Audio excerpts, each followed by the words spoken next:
मुहम्मदिन व अला आलि मुहम्मदिन कमा सल्लैता अला इब्राहीम व अला आलि इब्राहीम इन्नका हमीदुम मजीद। अल्लाहुम्मा बारिक अला मुहम्मदिन व अला आलि मुहम्मदिन कमा बारकता अला इब्राहीम व अला आलि इब्राहीम इन्नका हमीदुम मजीद। रब्बि इश्रह ली सदरी व यस्सिर ली अमरी वहलुल उक़दतम मिन लिसानी यफ़क़हू क़ौली। अस्सलामु अलैकुम व रहमतुल्लाहि व बरकातुहू। तो आप सबको जैसे पता होगा, आज से हम लोग एक इन्फॉर्मेटिव सीरीज़ का आगाज़ कर रहे हैं आखिरी रातों में, जिसका नाम है इस्लाम एंड टेक्नोलॉजी। पर वो शुरू करने से पहले मैं आप लोगों से कुछ सवाल करना चाहता हूँ और मैं चाहूँगा आप लोग हाथ उठा के उसका जवाब दें। तो यहाँ पे कितने लोग हैं जो स्मार्टफोन यूज़ करते हैं? आप यूज़ नहीं करते? अच्छा, यहाँ पे कितने लोग हैं जो स्मार्टफोन यूज़ करते हैं, उनको लगता है कि स्मार्टफोन ने उनकी ज़िंदगी आसान बनाई है? किसी को नहीं लगता? धंधा, पर्सनल लाइफ, कम्युनिकेशन, अच्छा है, 4-5 लोग हैं। कितने लोगों को यहाँ पे वैसे महसूस होता है कि स्मार्टफोन ने उनकी ज़िंदगी और मुश्किल में डाल दी है? वक्त की तंगी, फोकस, सुकून, कितने लोग ऐसे हैं? और बाकी जो बीच वाले, वो बस ऐसे ही यूज़ कर रहे हैं बिना मतलब के। अच्छा, इनमें अगर मैं आप लोगों को बोलूं कि यहाँ पे आप लोग कितने लोग अभी इसी वक्त आखिरी, या समझिए 1 महीने के लिए मस्जिद के वक्त में अपना फ़ोन सरेंडर कर देंगे, 1 महीने बाद आके लेके जाना, कितने लोगों करने के लिए अभी के अभी तैयार है? 7। अच्छा, चलिए थोड़ा और आसान करते हैं, आखिरी 10 रातों के लिए 2-3 हाथ और उठे। तो बाकी लोग क्यों नहीं कर सकते? हमें ये चीज़ समझनी ज़रूरी है कि जो चीज़ आसानी से उठती है और मुश्किल से हम उसको वापस रखते हैं, उसको सवाल के घेरे में लाना ज़रूरी है। कोई भी चीज़ जो आसानी से उठा सकते हैं बट उसको रख नहीं सकते उतनी आसानी से, उसके बारे में सवाल करना ज़रूरी है कि वो ऐसा क्यों कि मैंने इतने आसानी से उसको यूज़ करना तो शुरू कर दिया, बट जब रखने की बात आई तो मेरे में हिम्मत ही नहीं हो रही है। और अगर आपने फ़ोन सरेंडर कर भी दिया 10 रातों के लिए, तो क्या हो जाएगा? क्या हो जाएगा जो लोग ने हाथ नहीं उठाया था? मैंने बहुत लोगों को बोलते हुए सुना है कि भाई अगर आप हमारा फ़ोन बंद करवा दोगे ना तो हमारी ज़िंदगी अटक जाएगी, हम क्या करेंगे हमें पता नहीं, बिजनेस तो साइड की बात है, हमारी पर्सनल लाइफ अटक जाएगी, हम क्या करेंगे हमको आइडिया नहीं है। तो मेरा एक सवाल उनसे यही रहता है और आप लोगों से भी वही सवाल रहेगा कि दुनिया का एग्जिस्टेंस, दुनिया कितने सालों से मौजूद रही है? हज़ारों लाखों सालों से, इंसानियत भी तब से रही है। तो ये 15-20 साल तक लोग कैसे जी रहे थे बिना फ़ोन के? आप जो बोल रहे हो हमारी ज़िंदगी अटक जाएगी, हम ख़त्म हो जाएंगे फ़ोन के बिना, तो 15-20 साल पहले तक हमारे एंसेस्टर्स, हमारे बुज़ुर्ग, ये कैसे ज़िंदा थे? इसका जवाब? तो ऐसा क्या हो गया 15-20 सालों में कि इतना हम रिलेट कर गए किसी चीज़ से कि उसके बिना ऐसा लगता है कि भाई सांस ही बंद हो गई हमारी। यही हमको समझना है और ये समझना ज़रूरी है। तो सबसे पहले मेरे बारे में, मेरा नाम अबरार है और मैं इंफॉर्मेशन टेक्नोलॉजी के सेक्टर में पिछले 20 साल से हूँ, काफ़ी यंग एज से, और पिछले 5 सालों से एज अ सीनियर इंजीनियर मैं एक ब्लॉकचेन फर्म में काम कर रहा हूँ और मैंने मास्टर्स इन कंप्यूटर साइंस किया है। जो कुछ भी मैं यहाँ पे शेयर करूँगा आने वाली रातों में, वो सब कुछ मेरे एक्सपीरियंस से, मेरी अंडरस्टैंडिंग से, जो मैंने जितना समझा है, जितना मैंने निचोड़ा है इस इंडस्ट्री से, वो मैं आपके साथ शेयर करूँगा। बट एक बात मैं आपको बता दूँ कि मैं कोई तुर्रम खान नहीं हूँ, मैंने कोई जंग जीती नहीं है। मेरा भी मोबाइल के साथ में रोज़ बरोज़ एक तरीके का बैटल, एक तरीके की जंग चलती है। मैं इतना सब जानने के बाद भी जो मेरे हिसाब से मुझे लगता है मैं जानता हूँ, मैं उसमें फिसल के गिव इन कर देता हूँ। हर कुछ दिनों में ऐसा लगता है यार ये तो मुझे पता है मैं गलत कर रहा हूँ, लेकिन मैं कर रहा हूँ। तो ये जानने के बाद भी जब ऐसे मैं कर रहा हूँ, तो जिनको पता नहीं है वो तो कौन सी दुनिया में अल्लाह जाने। तो हमारा टारगेट ये होना चाहिए, सबसे पहले तो हमें ये समझ में आना चाहिए कि ये कोई वन टाइम थिंग नहीं है कि आपने बस अप्लाई कर दिया और वो ख़त्म हो जाएगी। ये आखिरी वक्त, आपकी आखिरी सांस तक चलने वाली चीज़ है, बैटल है, लड़ाई है, जो आपको लड़ना पड़ेगा। जो एक तरीके का वसवसा है कि भाई आपने एक बार फ़ोन रख दिया एक दिन, इसका मतलब ये नहीं कि दूसरे दिन आप उसको उठाओगे नहीं या कुछ करोगे नहीं। तो ये समझ ले सबसे पहले। अच्छा, अब हमको ये समझना ज़रूरी है कि ये टॉपिक इम्पॉर्टेंट क्यों है। मैं काफ़ी सालों से लोगों से अंदर अंदर इस तरीके से बात करता हूँ और मैं एक चीज़ उनको क्लियरली एक्सप्रेस नहीं कर पाता हूँ कि भाई ये टॉपिक इतना इम्पॉर्टेंट क्यों है। हम सब कुछ बातें करते हैं लेकिन ये नहीं करते।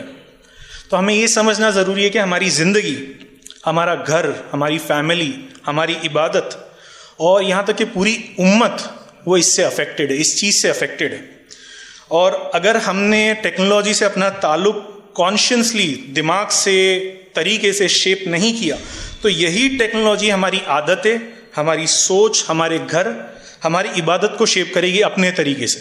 तो आपके पास दो ऑप्शन है, या तो आप टेक्नोलॉजी के हिसाब से चलो, ठीक है, टेक्नोलॉजी अपने हिसाब से आपको चलाएगी, या आप कंट्रोल में और बोलो टेक्नोलॉजी में मेरे हिसाब से चलाऊंगा जैसे मुझे चलानी।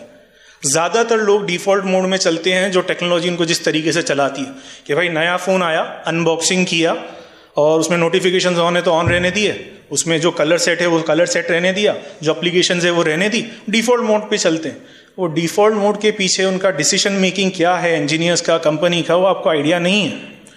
तो ये समझना ज़रूरी है कि ये चीज़ हमारी ज़िंदगी, हमारी इबादत, उम्मत, हर तरीके से ये चीज़ अफेक्ट करती है। तो इसके लिए इसका डिस्कस करना बहुत ज़रूरी है। अच्छा, और एक और डिस्क्लेमर मैं देना चाहता हूँ क्योंकि आगे काफ़ी सारी बातें होगी। ये एंटी टेक्नोलॉजी डिस्कशन नहीं है। मैं आपको ये नहीं बोलूँगा कि आप मोबाइल बंद करो, इंटरनेट बंद करो और पहाड़ों पे चले जाओ। उसका भी हो सकता है वक्त आएगा, अभी नहीं है। और टेक्नोलॉजी को समझना बहुत इंपॉर्टेंट है। और जो ऑब्जेक्टिव रहेगा इन रातों का वो यही रहेगा कि हम टेक्नोलॉजी को समझें कि भाई अगर आप डॉक्टर के पास जा रहे हो और डॉक्टर बीमारी की कोई दवाई दे रहा है तो पहले तो नहीं होती थी, बट अभी लोगों की आदत है कि दवाई क्या है डॉक्टर मुझे बताओ, दवाई जानते हैं आप। और दवाई से पहले आप पूछते हो बीमारी क्या है मुझे ये भी समझाओ। पहले के लोग डॉक्टर को शायद पूछते भी नहीं थे कि बीमारी क्या है। अच्छा, ये फला बीमारी, ये फला बीमारी में कैसे, ये कैसे होता है, ये क्या होता है, वो समझाओ। तो जब आप उस चीज़ के बारे में इतना समझना चाह रहे हो तो जो चीज़ आपके डिवाइस जो आपकी जेब में, आपके घरों में, आपके सर के पास 24 घंटा रहता है, उसको क्यों आप नहीं समझते। तो हमारा टारगेट जो रहेगा, ऑब्जेक्टिव रहेगा इन रातों का, वो है कि ये टेक्नोलॉजी को हम समझें। और एक और चीज़, मुसलमानों को ये चीज़ समझनी सबसे ज़्यादा ज़रूरी क्यों है, क्योंकि हमारा वक्त, हमारी नज़र, हमारा दिल, हमारी अकल, इनफैक्ट हमारा अटेंशन भी एक अमानत है अल्लाह की तरफ से। हमें इस चीज़ का जवाब देना पड़ेगा कि मैंने तुम्हें आंखें दी थी तो तुमने देखा क्या, मैंने तुम्हें दिमाग दिया था तो तुमने सोचा क्या, मैंने दिल दिया था तो तुमने फील क्या किया, मैंने मुंह दिया था तो तुमने जाके फेसबुक पे, ट्विटर पे किसी की लड़ाई करवाई, किसी के बारे में बुरा बोला। ये अमानत है जिसका आपको जवाब देना पड़ेगा। हम बहुत पुराने 100 साल 200 साल पहले के हिसाब से बातें करते हैं कि भाई मेरा दिल साफ़ है, मेरी ज़बान साफ़ है, मेरा दिमाग साफ़ है, और जो फेसबुक खोला, जो ट्विटर खोला तो एक अलग ही लेवल पे निकल जाते हैं। तो ये सारी चीज़ें हमारी अमानत है, ये आपको बेहतर पता है। तो इसका अल्लाह को जवाब देना पड़ेगा और ये डायरेक्टली टेक्नोलॉजी से रिलेटेड है। इसलिए बहुत इम्पॉर्टेंट है कि हम एज मुसलमान, एज इंसान ये चीज़ को समझें। और एक और चीज़ कि हम बहुत जल्दी एक ही सवाल, और बहुत जल्दी नहीं, हम एक ही सवाल करते हैं जो भी चीज़ नई सामने आती है, मुफ्ती साहब ये हलाल है या हराम है, बस वाइट है या ब्लैक है इतना बता दो। अब भाई हलाल ही रहेगा बाय डिफ़ॉल्ट सब, जब तक आप उसको हराम प्रूव नहीं करते। लेकिन हम ये पूछना भूल जाते हैं या ये समझना भूल जाते हैं कि भाई ये चीज़ मेरे दिल को, मेरे वक्त को, मेरे जहन को, मेरी इबादत को किस तरीके से इफ़ेक्ट करेगा। हलाल है लेकिन वो इफ़ेक्ट कैसे करेगा मेरी चीज़ों को। अभी एक तरीके से चलो टेक्नोलॉजी साइड पर रखो, खाना ले लो, खाना हलाल है, सब मज़े से खाते हैं, लेकिन वही खाना एक प्रपोर्शन के बाहर, एक लेवल के बाहर आगे चला जाएगा तो वही आपका नुकसान का सबब बन जाएगा, आपको वही खाना फंसा देगा। हलाल चीज़ है।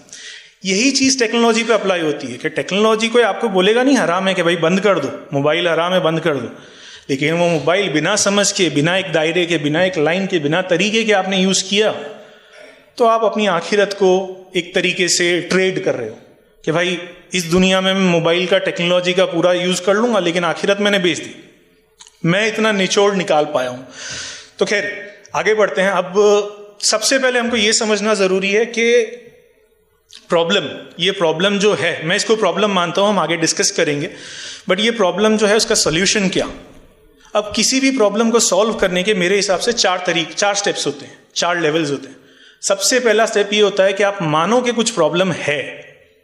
जब तक आप मानोगे ही नहीं प्रॉब्लम नहीं है, तब आप आगे नहीं बढ़ सकते। दूसरा स्टेप आता है जब आपने मान लिया कि प्रॉब्लम है, कि वो प्रॉब्लम है क्या, उसको डिफाइन करोगे, भाई बीमारी है क्या, मैं बीमार हूं लेकिन वो बीमारी है क्या। तो तीसरा स्टेप आता है जब आपने समझ लिया बीमारी क्या है तो उसका इलाज क्या है, और जब आपने इलाज ढूंढ लिया तो चौथा स्टेप आता है कि भाई वो इलाज को किस तरीके से इंप्लीमेंट करे, वो रास्ते पे कैसे चले। लेकिन वो प्रॉब्लम का सॉल्यूशन, वो इलाज, वो चौथा स्टेज आप तब तक क्रॉस नहीं कर सकते जब तक आपने वो पहले स्टेज को क्रॉस नहीं किया। तो हम मानने के लिए अगर तैयार ही नहीं है कि टेक्नोलॉजी में कुछ प्रॉब्लम है, हम बीमार है, तब तक दूसरा तीसरा चौथा तो बहुत दूर की बात है। और अनफॉर्चुनेटली बहुत दुख के साथ ये कहना पड़ रहा है कि बहुत से लोग जिनसे मेरी बातचीत हुई है, यहाँ पे भी हो सकते हैं बहुत से लोग बोलेंगे कि भाई इंटरनेट टेक्नोलॉजी, मोबाइल ने तो हमारी ज़िंदगी बहुत आसान कर दी है और ऐसा हो गया है कि कुछ प्रॉब्लम ही नहीं है। मतलब मैं यहाँ से बैठ के अभी इस टाइम पे अमेरिका में मेरे दोस्त से वीडियो कॉल कर सकता हूँ, मैं यहाँ से बैठ के पूरा बिजनेस एतिकाफ में से चला सकता हूँ, और मतलब यहाँ से बैठ के रियल टाइम न्यूज़ देख सकता हूँ, इधर से बैठ के मैं IPL का स्कोर देख सकता हूँ एतिकाफ में से। ऐसी सब चीज़ें जो होती है हमको भी पता है। तो भाई मोबाइल ने तो हमारी ज़िंदगी बहुत बहुत आगे निकाल दी है। मतलब इसने तो हमारी ज़िंदगी ऐसी आसान कर दी है कि हम तो खुश हैं कि आज पैदा हुए, 50 साल पहले पैदा नहीं हुए। वो लोगों की सोच है। तो अगर ये आपकी सोच है कि आप बोल रहे हो भाई मैं बीमार हूँ ही नहीं, इससे ज़्यादा फिट एंड फाइन तो मैं हो ही नहीं सकता, तो फिर दूसरी तीसरी चौथी की बात ही नहीं आती कि हम बीमारी के बारे में बात करें। खैर, अगर आप मेरी बात नहीं मान रहे हो कि हम बीमार हैं, तो बड़े बड़े डॉक्टर्स, साइंटिस्ट, साइकोलॉजिस्ट और इस फील्ड में जो दिग्गज लोग हैं वो बोलते हैं कि भाई ये आज की डेट का सबसे बड़ा एपिडेमिक है, सबसे बड़ा प्रॉब्लम है टेक्नोलॉजी। एक तरीके से गलत यूज ऑफ टेक्नोलॉजी नहीं। और इसको अगर हमने सॉल्व नहीं किया तो हमारी आने वाली नस्लें जो है वो इसका शिकार, मतलब इसका रिजल्ट हमको उसमें देखने मिलेगा। तो अगर मेरी बात नहीं माननी है, उन लोगों की बात नहीं माननी है जो इंडस्ट्री के एक्सपर्ट्स है, तो हम थोड़ा कुछ चीज़ें डिस्कस कर लेते हैं।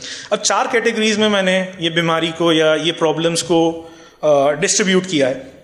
सबसे पहले पर्सनल लेवल से चालू करते हैं कि भाई पर्सनल क्राइसिस क्या है। यहाँ पे जिनकी उम्र 50-60 है, अगर मैं उनको पूछूं कि आज से 20 साल 25 साल पहले आपका फोकस कैसा था, आपका अटेंशन कैसा था, आप कुरान पढ़ते थे, नमाज पढ़ते थे, नमाज में खुशू कैसा था, तो क्या वो और आज की डेट का सेम है, सेम लेवल है? नहीं है। ठीक है। क्या आपको इम्पेशंस, सब्र आपका चला गया है? छोटी छोटी बातों में गुस्सा आ जाता है कि भाई 15 मिनट में मुझे राशन चाहिए तो चाहिए, 30 मिनट में खाने की डिलीवरी चाहिए तो चाहिए, और मुझे 2 दिन में साउथ इंडिया से यहाँ कुरियर चाहिए, जबकि 10 साल पहले भी साउथ इंडिया से यहाँ कुरियर आने में 10 से 15 दिन लगते थे। अभी 2 दिन में नहीं आया तो मैं दूसरी कंपनी से डील कर लूंगा।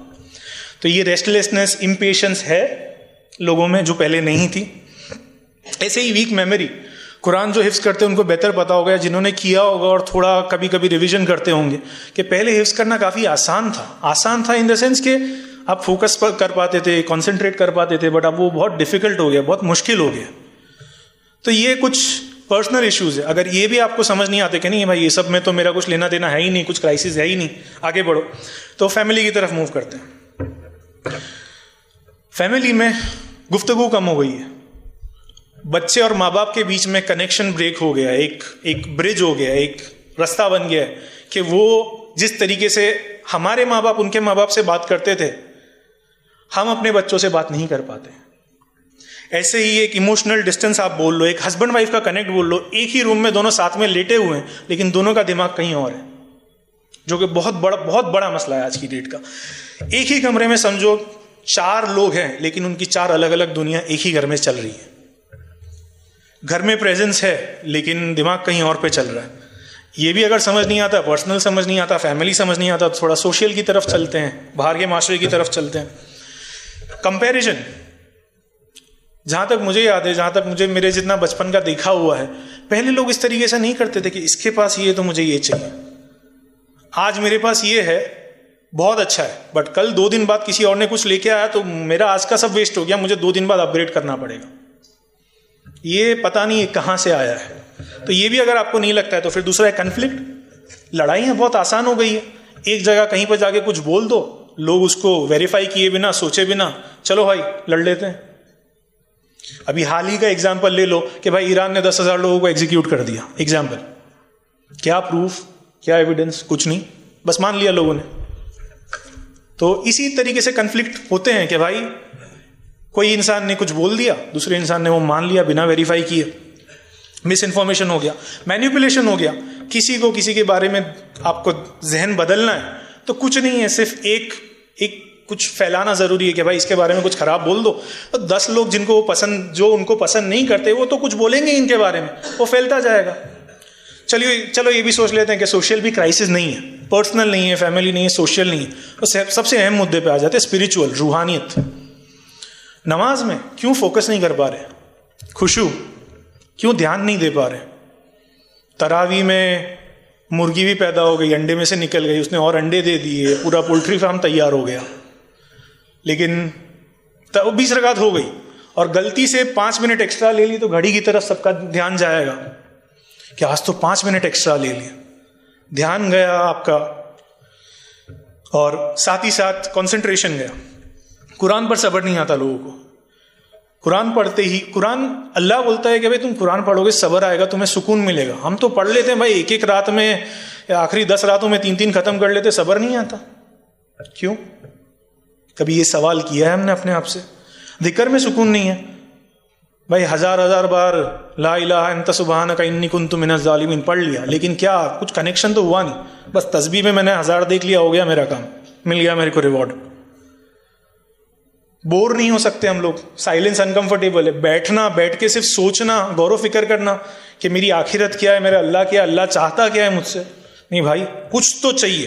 पूरा टाइम मुझे स्टिम्युलेटेड रहना है। स्टिम्युलेटेड मतलब, अभी इसमें मैं थोड़ा सा एक हट के बात करूंगा। एक टर्म है डोपामीन, वो याद रखना, आने वाले सेशन में आपको काम आएगा। अल्लाह ने दिमाग के अंदर केमिकल्स दिए, उसमें एक केमिकल का नाम है डोपामीन। वो केमिकल दिमाग रिलीज करता है जब उसको कुछ रिवॉर्ड, कुछ ऐसे लगता है कुछ अच्छा होने वाला है, तो वो डोपामीन रिलीज करता है। तो वो मॉडर्न टेक्नोलॉजी ने इतना सिस्टमेटिकली डिजाइन से वो डोपामीन को एक्सप्लॉइट कर लिया है आपके, कि जब भी वो डोपामीन आपको मिल नहीं रहा होता है तो आपसे रहा नहीं जाता है, आपको बेचैनी होती है कि नहीं यार मस्जिद में बैठा हूँ, एतिकाफ है, एतिकाफ नहीं भी है, चलो मैं मस्जिद में बैठा हूँ, आखिरी रात है, सिर्फ बैठ के गौर फिक्र करूंगा, कुछ नहीं करूंगा। लेकिन नहीं, मोबाइल निकाल के मुझे स्कोर देखना है, मुझे अपडेट्स देखनी है, मुझे न्यूज़ देखना है। ये सोशल क्राइसिस है। अब ये सब भी समझ नहीं आता तो यहाँ से जाके आप लोग गूगल कर लेना, डेटा निकाल लेना, या AI यूज़ कर लेना। आज की डेट में सब AI यूज़ करते हैं। अटेंशन स्पैन कितना कम हो गया है, डिवोर्स रेट कितने बढ़ गए, सुसाइड केसेस कितने बढ़ गए, डिप्रेशन कितना बढ़ गया है, कन्फ्लिक्ट्स, लोनलीनेस, अकेलापन कितना बढ़ गया है, इंसान की मेमोरी, जहन कितना कम हो गया है। ये सारी चीज़ों का डेटा अवेलेबल है ऑनलाइन। आप ग्राफ देखोगे तो आपको समझ में आ जाएगा। और आपको ग्राफ 15-20 साल के डिफरेंस, वो पिछले 15-20 साल में ही वो ग्राफ का रैंडम मूवमेंट नजर आएगा। उससे पहले इतना रैंडम नहीं था, उससे पहले लीनियर था। लीनियर मतलब एक तरीके से एक स्पीड पे चीज़ जाती रहती है, वही स्पीड पे कंटिन्यू होती है। जब वो लीनियरिटी टूट जाती है तो अचानक से ग्राफ ऐसे जाता है या ऐसे आता है। तो वो ग्राफ ऐसे या ऐसे हुआ है पिछले 15-20 सालों में। वो क्यों हुआ है? पिछले 15-20 सालों में ऐसा क्या हो गया है, हमको ये समझना ज़रूरी है। तो अगर किसी के दिलो दिमाग में अभी भी यह है कि भाई हम बीमार नहीं हैं, कोई प्रॉब्लम नहीं है, तो फिर भाई आप किसी की बात मत सुनिए, आप उसी में रहिए। बट जब अगर हम मान रहे हैं कि भाई हम बीमार हैं और हम ये चीज़ एक्सेप्ट करते हैं कि भाई कुछ प्रॉब्लम है, तो हमें इसके बारे में डिस्कस करना ज़रूरी है। अब आने वाली रातों में हमने एक टॉपिक रखा है, एक या दो टॉपिक या 3 टॉपिक रखे हैं, जो हम स्पेसिफिकली उन बीमारियों के बारे में बात करेंगे। जैसे कल हम स्मार्टफोन और इंटरनेट के बारे में बात करेंगे, तीसरी रात को हम सोशल मीडिया और मॉडर्न डे ऐप्स के बारे में बात करेंगे कि भाई वो ऐप्स बनती कैसे हैं, आपको किस तरीके से इंजीनियरिंग करके उसमें आपका अटेंशन छीना जाता है। फिर उसके बाद में हम लोग बिग टेक, बड़ी कंपनियां किस तरीके से आपका डेटा लेती है, बेचती है और आपके पैसे पे खेलती है, उसके बारे में बात करेंगे। फिर AI जो आज का ट्रेंड है उसके बारे में बात करेंगे। तो खैर वो आगे की रातों की बातें हैं। अब हमें ये समझना ज़रूरी है कि जो सब कुछ है ये रैंडम नहीं है, ये अपने आप नहीं हुआ है कि भाई कुछ हो, बस चीज़ें चल रही थी और हो गया। ये बहुत सिस्टमेटिकली एक डिज़ाइन के थ्रू लाया गया है। इस समाज में, ये सोसाइटी में, ये दुनिया में एक बहुत सिस्टमेटिक डिज़ाइन के थ्रू लाया गया है। और जब ये सिस्टमेटिक डिज़ाइन के थ्रू इस तरीके की चीज़ें लाई जाती है तो आपको ये समझना ज़रूरी है कि आपको उसके अगेंस्ट रेजिस्ट करना ज़रूरी है पर्सनल लेवल पे, कि भाई ये मेरे पे थोपा जाएगा तो उस तरीके से डिफ़ॉल्ट मोड पे मैं एक्सेप्ट नहीं करूँगा। मैं सोचूंगा कि मेरी ज़रूरत क्या है और उस हिसाब से मैं आगे बढ़ूँगा। तो हम थोड़ा हिस्ट्री से रिलेटेड आगे बढ़ते हैं। अब हिस्ट्री में मैं बहुत नॉन टेक्निकल रहूँगा, ज़्यादा टेक्निकल उसमें नहीं जाऊँगा क्योंकि हमारे पास वक्त भी कम है और वो कभी और वक्त होगा तो डिस्कस करेंगे। तो ये सब शुरुआत कहाँ से हुई? बहुत सारी चीज़ें थी, इन्वेंट हुई, उसमें से शुरू हुई, बट मेजर इन्वेंशंस जो थे वो computer, telephone, mobile phone, internet, social media, smartphone और फास्ट इंटरनेट। अब जो इनिशियल इन्वेंशंस थे जैसे computer, telephone, mobile phone, internet, वो एक ऑब्जेक्टिव से बने थे, एक फ़ायदे से, एक सोच से बने थे कि भाई इंसान को और एफिशिएंट और बेटर कैसे बनाया जाए और इम्प्रूव कैसे किया जाए। उसमें कुछ ऐसे गलत सोच नहीं थी कि भाई इंसान को नुकसान पहुंचाना है या उसका किसी तरीके से एक्सप्लॉइट करना है। जैसे फॉर एग्जांपल कंप्यूटर जब बना तो टारगेट ये था कि भाई एक ही तरीके की चीज़ें इंसान बार बार करता है तो क्यों ना वो मशीन से कराई जाए। कि भाई फॉर एग्जांपल कैलकुलेशन करता है कि भाई 2+2 रोज़ लेके बैठा होता है पेन, वो कंप्यूटर करके दे देगा। अब एक ही चीज़ रोज़ वो डेटा के साथ अपने जर्नल में वो इंटरैक्ट करता है तो क्यों ना वो कंप्यूटर से कराया जाए। तो ये वर्ल्ड वॉर 2 के बाद में कंप्यूटिंग सिस्टम चालू हुआ, कंप्यूटर का पावर बढ़ता गया और कंप्यूटर की साइज छोटी होती गई और eventually modern day computers existence में आए 1970s के बाद में। अगेन उसमें ज़्यादा डिटेल में नहीं जाएंगे। और इसी के पैरेलल टेलीफोन चल रहा था, वायर्ड टेलीफोन जो आप बोलते हो, एक कोने से दूसरे कोने बात करना। उसका भी अगेन ऑब्जेक्टिव बहुत क्लियर था कि भाई इंसान का फ़ायदा क्या, कि भाई कबूतर का बहुत हो गया, कबूतर के थ्रू पैगाम पहुंचाना, अब हम फ़ोन पे बात करेंगे। तो वो फ़ोन इसीलिए बना, वायर्ड फ़ोन था।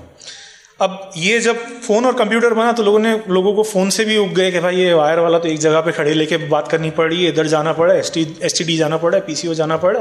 तो मोबाइल फ़ोन बना। मोबाइल फ़ोन क्या था कि भाई वायर हटा दो, कॉलिंग फैसिलिटी रखो, तो मोबाइल फ़ोन बना। अगेन वो बेटर डिज़ाइन के हिसाब से बना था कि भाई इंसानों का फ़ायदा होगा, आपको एक जगह पे खड़े रहने की ज़रूरत नहीं, आप कहीं पे भी जा सकते हो। ऐसे ही इंटरनेट आया।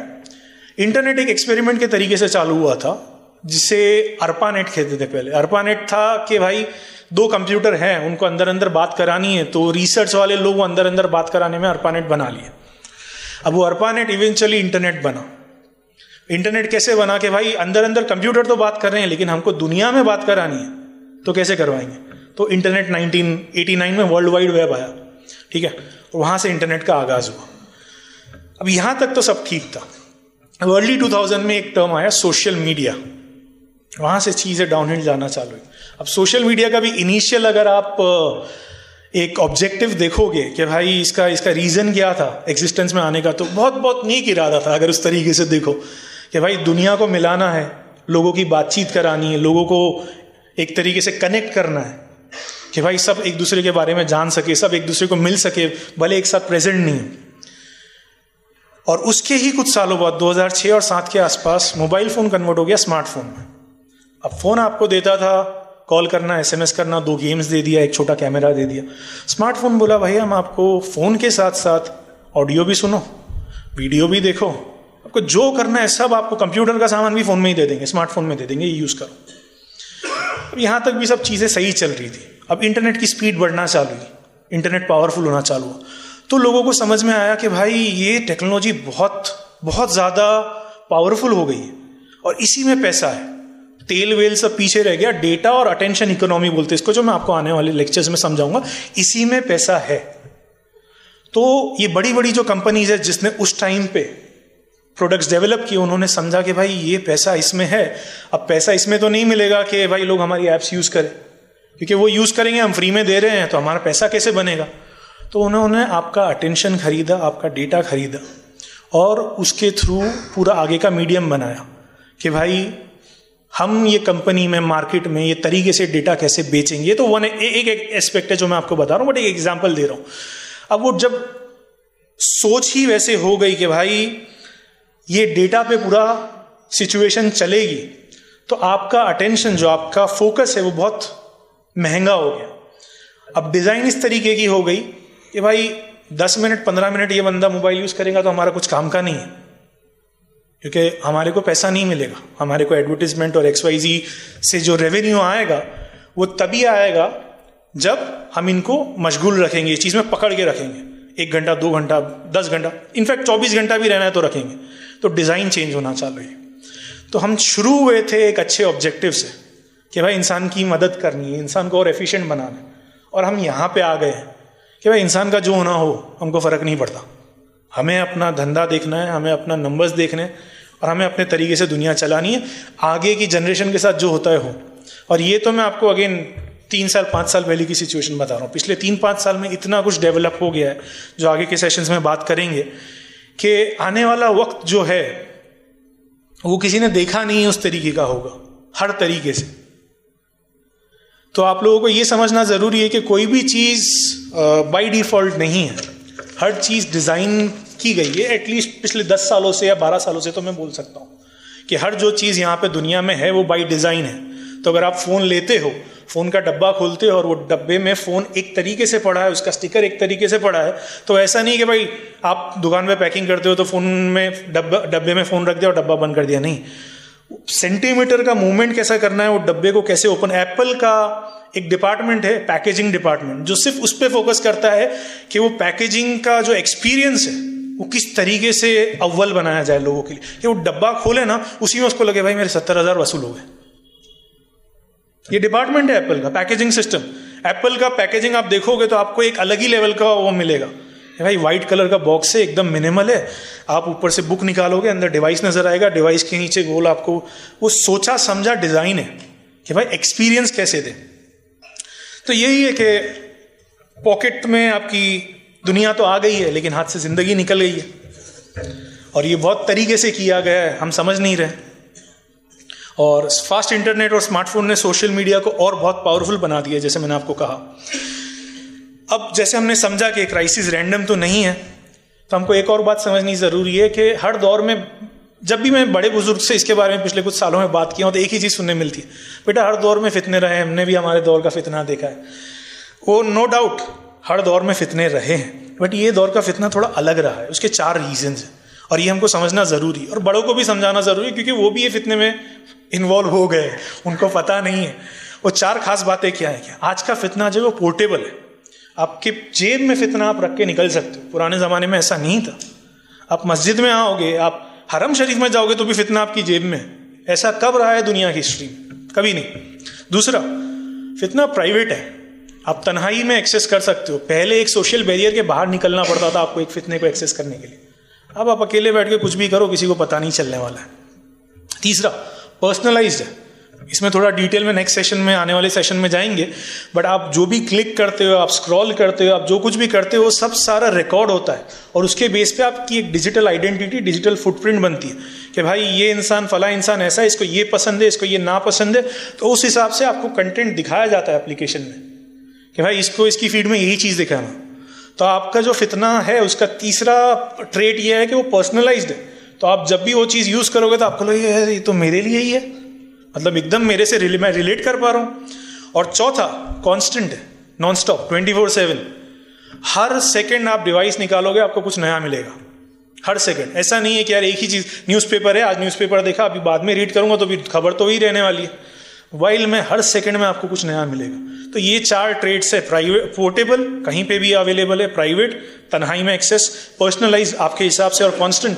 जो ये फितने को, जिसको मैं फितना मानता हूँ, उसको पुराने फितनों से अलग बनाता है। तो फितने हर दौर में रहे, बट ये दौर के फितने का सबसे बड़ा चैलेंज यही है कि ये फितना चैलेंजिंग है, बिकॉज ये 4 रीजंस की वजह से। तो हमारे बुजुर्गों के पास ये फितने रहे हैं, लेकिन वही हमारे पास एक पॉकेट साइज्ड निज़ाम है जो गफलत और एक तरीके से आप बोल लो हवाए नफ्स, कंपैरिजन और डिस्ट्रैक्शन को भी फीड करता है। इसलिए ये मामला सिर्फ आपका विल पावर या सेल्फ कंट्रोल पे नहीं है। बहुत लोग बोलते हैं कि भाई मोबाइल से बचने में क्या है, थोड़ा विल पावर होना चाहिए, सेल्फ कंट्रोल होना चाहिए, सब हो जाता है। बड़े बुजुर्ग ज़्यादा बोलते हैं अपने बच्चों को, बट आप ये समझो कि आपके बच्चे को आपने जिस उम्र में मोबाइल दिया है वो बहुत डेलिकेट एज है। वो डेलिकेट एज तो छोड़ दो, आप अपनी एज पे, अपने मैच्योरिटी में अपने आप को फितने के अगेंस्ट कंट्रोल नहीं कर सकते हो, वो डिज़ाइन के अगेंस्ट नहीं कर सकते हो। तो वो बच्चा 4 साल का, 5 साल का बच्चा जो खाना नहीं खा रहा है, उसके हाथ में आपने यूट्यूब दे दिया कि रोएगा नहीं, खाना खा लेगा। या 10 साल का बच्चा जिसको आपने बोल दिया कि भाई दूसरों के बच्चा आईफोन यूज़ करे, मेरा बच्चा भी आईफोन यूज़ करेगा। फिर वही 18 साल का होता है, मुफ्ती साहब ये बच्चा तो मुझे परेशान कर रहा है, मेरी कोई बात नहीं मान रहा, कुछ अमल बताइए, कुछ तरीका बताइए। अरे भाई 10 साल की उम्र में आईफोन आपने दिया था, पबजी ढूंढ के लाया, वो इंस्टाग्राम ढूंढ के लाया, उसने उसके न्यूरोकेमिकल्स जो अल्लाह ने दिए थे उसको सबको अपसेट कर दिया डेवलपिंग एज में। क्यों आसान होता है बचपन में हिफ्ज करना और बड़ी उम्र में डिफिकल्ट करना? क्योंकि बचपन में आपको जो जहनी कैपेसिटी अल्लाह ने दी होती है वो एक अलग लेवल की होती है। उस एज पे जो भी दिमाग में आप फीड करते हो, ये बाकायदा प्रूवन है कि उस एज में दिमाग, आप जो भी दिमाग को जो चीज़ें फीड करते हो वो आने वाली पूरी ज़िंदगी में आपकी चलती है। तो जब आप बचपन में पबजी दे रहे हो, यूट्यूब दे रहे हो, इंस्टाग्राम दे रहे हो, और फिर आप एक्सपेक्ट करोगे कि आपकी नस्ल आगे एकदम दीनदार रहेगी और आखिरत की बातें करेगी, तो आप गफलत में हो। वो समझना ज़रूरी है। तो यही बात है कि सबसे इम्पोर्टेंट हम ये समझें कि ये विल पावर का मसला नहीं है, इट्स डिज़ाइन है, और इसे टैकल करने के लिए हमें डिज़ाइन को समझना ज़रूरी है। और एक बात हम ये समझें कि किसी भी बिजनेस का अगर मॉडल आपका अटेंशन है तो वो आपका अटेंशन किसी भी तरीके से ग्रैब करेगा, पकड़ के रखेगा और जाने नहीं देगा। अगर उसका धंधा ही आपके अटेंशन पे चल रहा है तो वो क्यों चाहेगा आप 10 मिनट में मोबाइल बंद कर दो? नहीं, वो तो 24 घंटे चाहेगा चलाओ। वो social media and modern day apps की जब हम बात करेंगे तो समझ में आएगा। अब इसका जो सबसे बड़ा सबसे ज़्यादा इशू जिनको होता है वो यूथ है, यंग लोग, जो सबसे ज़्यादा इसमें एक तरीके से अफेक्टेड है ये सिस्टम में। जैसे मैंने कहा कि उनका आइडेंटिटी फॉर्मिंग स्टेज है, उस टाइम पे उनका जहन, उनका दिल, उनकी रूह एक तरीके से डेवलप हो रही होती है। उनका हैबिट फॉर्मिंग स्टेज है। उस टाइम पे जब ये डिज़ाइन में वो लोग बह जाते हैं तो वो यहाँ से कहीं और निकल जाते हैं, जो आप कंट्रोल नहीं कर सकते। आप घर पे कितनी भी तरबियत दे दो, बाहर 2 घंटा अगर वो कुछ और करके आया है जो आपको पता नहीं है तो आप कुछ नहीं कर सकते। जैसे एक एग्जाम्पल देता हूँ, यूथ के पास आज की डेट में इंफॉर्मेशन बहुत है लेकिन हिकमा नहीं है, विजडम नहीं है। इंफॉर्मेशन का आप क्या कर लोगे अगर आप उसको अप्लाई नहीं कर सकते। ऐसे ही एक्सपोजर बहुत है लेकिन स्टेबिलिटी नहीं है, ठहराव नहीं है। एंटरटेनमेंट हद से ज़्यादा है लेकिन दिल का और जहन का सुकून नहीं है। ऑनलाइन प्रेजेंस, भाई ऑनलाइन प्रेजेंस तो क्या ही मैं बोलूं, लेकिन अंदर का जो प्रेजेंस है, अंदर का जो रूह का प्रेजेंस है वो नहीं है। अब इसका एक एग्जाम्पल मैं आपको देता हूं कि भाई सुबह उठे फजर के लिए, रात को नियत करके सोए थे सुबह उठ के अज़कार, फिर फजर की नमाज जमात से पढ़ेंगे, कुरान पढ़ेंगे और फिर दिन की शुरुआत करेंगे। अब सुबह एक नोटिफिकेशन देख लिया, नोटिफिकेशन के बाद व्हाट्सएप खुला, व्हाट्सएप के बाद में इंस्टाग्राम के बाद में यूट्यूब के बाद में 1 रील, 2 रील, 3 रील, निकल गए। कमेंट्स कर दिए 1-2, निकल गए आधा घंटा 40 मिनट। अरे भाई जमात गई, घर पे पढ़ लो, घर पे पढ़ लिया, चलो कुरान भी छूट गया और बरकत का वक्त भी निकल गया। अब ये ऐसे हो गया है कि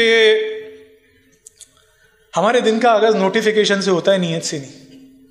ये ऐसे हो गया है। और इसका सिर्फ यूथ पे इफेक्ट नहीं है, हमको ये भी समझना ज़रूरी है कि हर एज ग्रुप इससे अफेक्टेड है। मैं चालू करता हूँ बड़े लोगों से। मैंने 60 साल के आगे वाले लोगों को देखा है जो पूरा दिन यूं यूट्यूब पे सिर्फ रील देख रहे होते हैं। नमाज 5 टाइम पाबंदी से यहाँ पे सुन्नत के साथ में, दीन की सब बातें पता है, कुरान की आयतें याद है, लेकिन यूट्यूब पे उंगली चल रही है। तो बच्चों को सिर्फ बोलना कि सिर्फ ये यूथ है जो इन सब चीज़ों में बहका हुआ है, हम तो भाई अल्लाह ने प्रोटेक्शन भेजा है। जिब्रील अलैहिस्सलाम 4 फरिश्ते हमारे आसपास छोड़ के गए कि भाई इसको संभाल लेना। तो भाई 60+ वाले भी ऐसे हमारे माँ बाप की उम्र के लोग हैं। कैंडी क्रश तो भाई खाना खाते खाते कैंडी क्रश। इफ्तारी खत्म हो गई, भाई इफ्तारी खत्म हो गई, कैंडी क्रश खेलना है। तो बच्चों को तो क्या ही बोलना, शुरुआत ये बच्चों से होती है, ये वो एज से होती है। और एक और चीज़ हमको समझनी ज़रूरी है कि कोई भी ह्यूमन एक्सपेरिमेंट जो रहा है उसका रिजल्ट इंसानियत को इंस्टेंटली नहीं मिला है। ये जो आपको 10, 15, 20 साल का मोबाइल और इंटरनेट का एक्सपीरियंस जो है, ये एक्सपेरिमेंट जो है, इसका रिजल्ट आपको आने वाली नस्लों में 10 साल 20 साल बाद देखने मिलेगा, और तब तक बहुत लेट हो चुका होगा। क्योंकि जब आपको रिजल्ट देखने मिलेगा तब आपको समझ में आएगा, अच्छा 40 साल पहले मैंने ये डिसीजन लिया था अपने बच्चों के साथ में, समाज के साथ में, इसके लिए आज ये समाज हो गया, ऑलरेडी दिखना चालू हो गया। जो 10 साल पहले हम लोगों ने डिसीजन लिए थे आज वो हमारे को बच्चों में नजर आ रहे हैं। तो ये समझना ज़रूरी है। और इसी के साथ आने वाली रातों में हम मोर स्पेसिफिक टॉपिक्स के साथ में जाएंगे। आज हमने ये समझा कि भाई हम बीमार हैं।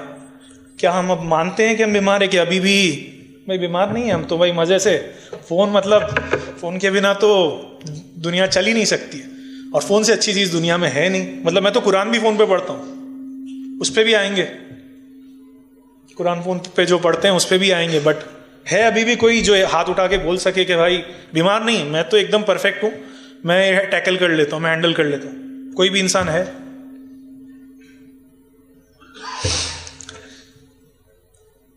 और हमको ये समझना एक और चीज़ ज़रूरी है कि एंड में टेक्नोलॉजी एक टूल है, ठीक है, और जब वो टूल एक तरीके से आदत बन जाती है, एक तरीके से आपको घेरे में ले लेती है, तो आपकी तवज्जो, आपका अटेंशन, आपका दिल, आपका जहन कंट्रोल करने लगती है, और जब वो उस तरीके से कंट्रोल करने लगती है तो वो फितना बन जाती है।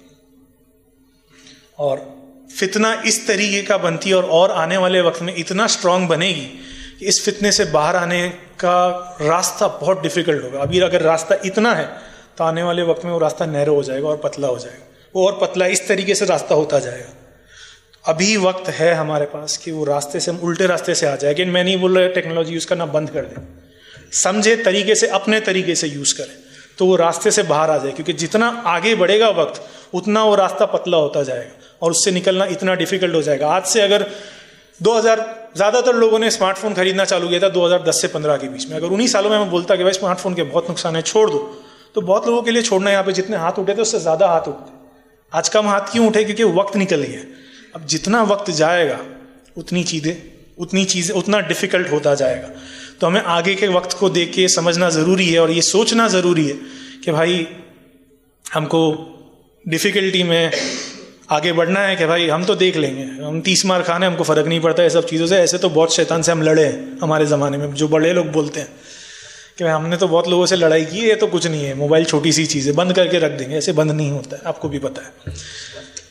खैर, तो आज का यही सेशन था। अल्लाह हम सबको वक्त की कदर करने की तौफीक अता फरमाए और टेक्नोलॉजी का गुलाम नहीं, जिम्मेदारी से टेक्नोलॉजी यूज़ करने वाला बनाए और हम सबको कहने सुनने से ज़्यादा अमल की तौफीक अता फरमाए। आमीन। और वक्त अगर 10 मिनट है, अगर किसी को कुछ सवाल जवाब करना है।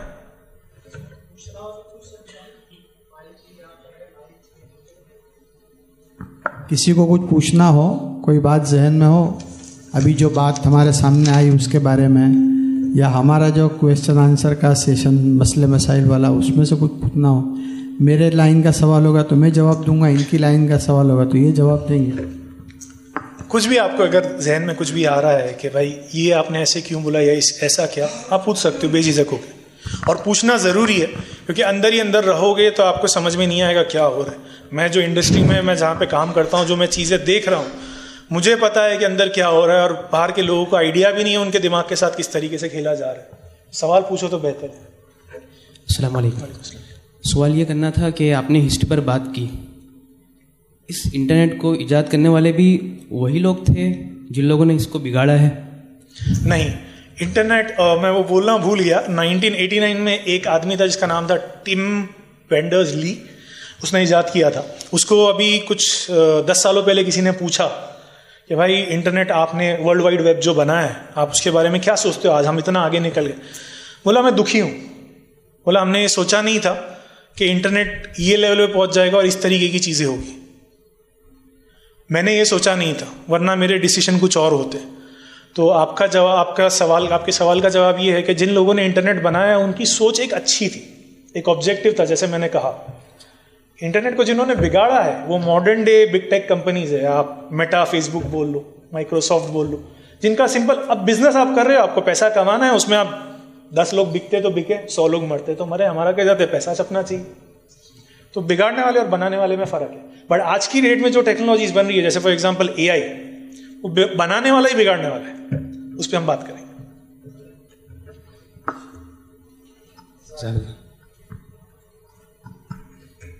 यहाँ पे मुझे लगता है सबको सब पता है, कुछ पूछने की जरूरत नहीं।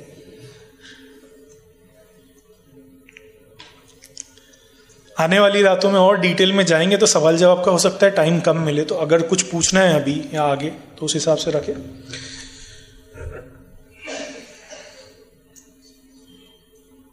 कुछ ऑनलाइन या कुछ सवाल जवाब है?